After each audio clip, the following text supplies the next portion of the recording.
Ilang araw na ang lumipas na tayong dalawa'y pinaglayo. Para tayong nagtatago-taguan na di matapos ang laro. Pero sana di ito ang rason na ang tayo ay maging malabo. Na sana sa muli nating pagtatagpo ay dala-dala pa rin natin ang ating mga pangako. Araw-araw man tayong sinusubok ng distansya, na sa ating pangangamusta ang masisilayan lamang ay ang mga letra.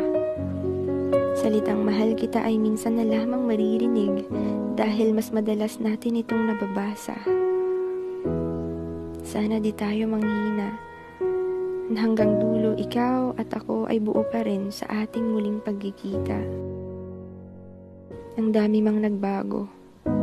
Sa panibagong paggalaw ng mundo ay sana di magbabago ang pagsasama nating nabuo. Mananatili tayong matatag sa gitna ng pagsubok na ito. Nang masilayan muli ang pag-ibig sa muli nating pagtatagpo, sa ating muling pagtatagpo, ay di nasasayangin ang oras na kasama ka. Susulitin ang bawat segundo na masilayan ka, tititigan ka sa mata. Dahil ito yung di ko nagawa.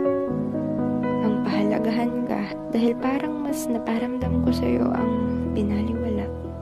Ngayon, nasabik na akong makita ka, ay mas napapahalagahan ko ang bawat oras na noon ay akin lamang inaksaya. Namimiss ko nang marinig ang mga salitang binibitawan mong nakakatawa, na sa kalungkutan ko ay andyan ka, para ako'y mapasaya. Sa muli nating pagkikita, ay mas ipaparamdam ko sa'yo na kamahal-mahal ka. Ipagsisigawan ko na kakaiba ka, na ikaw lamang ang makapagpapaligaya sa puso kong matagal nang binalot ng lungkot at luha.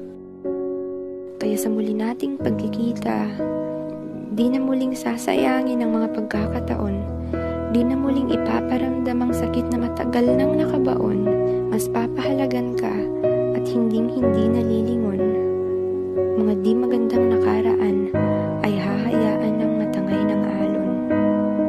Sa ating muling pagtatagpo ay muling mabubuhay ang ating mga pangako, dala-dala ang mga salitang di nabigo, na nananatiling nakatayo kahit na tayo'y pinaglayo.